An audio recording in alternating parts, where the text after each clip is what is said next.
weekly entering into something that is formative in our lives, because we do a lot of things ritually or repetitively, things that we don't look at as religious, and those things are shaping and forming us, and they're shaping and forming our congregations. I think we talk a lot about creating experiences. That's definitely like our culture right now. It's like, let's create an experience for people to engage. And I think there's some value to an experience, to having an experience. But I think there's a lot more value to be placed on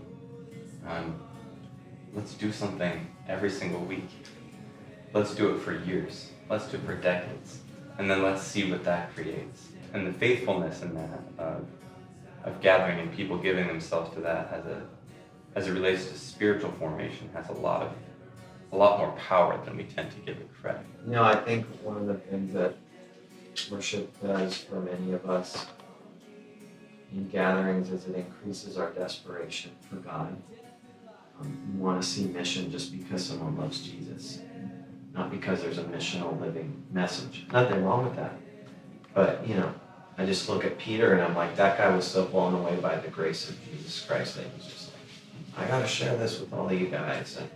And so as we as worship leaders and worship bands and stuff are able to help people become aware of God and more humble before Him and more desperate for Him and aware of their need for Him, our hope is that our city's changed by those people being changed from the inside out and what God does through them.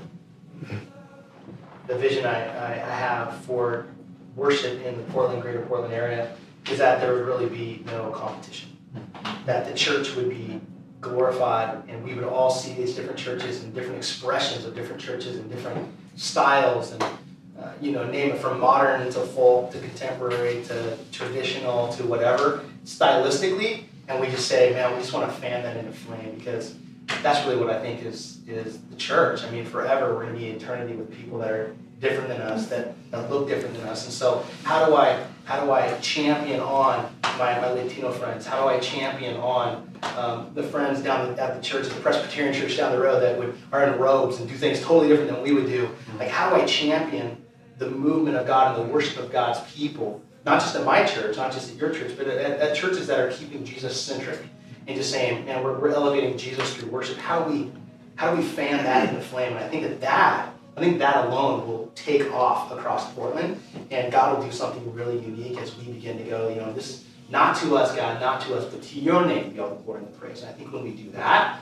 man, the church of God is going to rise up, and it's going to be a mighty, mighty win. Yeah, I'm looking forward to more diversity being in a room like this when we say we're gathering as a representation of the church in Portland to encourage each other and to sharpen each other. Clearly, there's still a cultural divide. I'm looking forward to seeing how those conversations emerge and then how we begin to kind of move towards that. That's a tough conversation and it's a tough road. It's going to be a lot of laying down our own preferences and for the sake of unity of the body.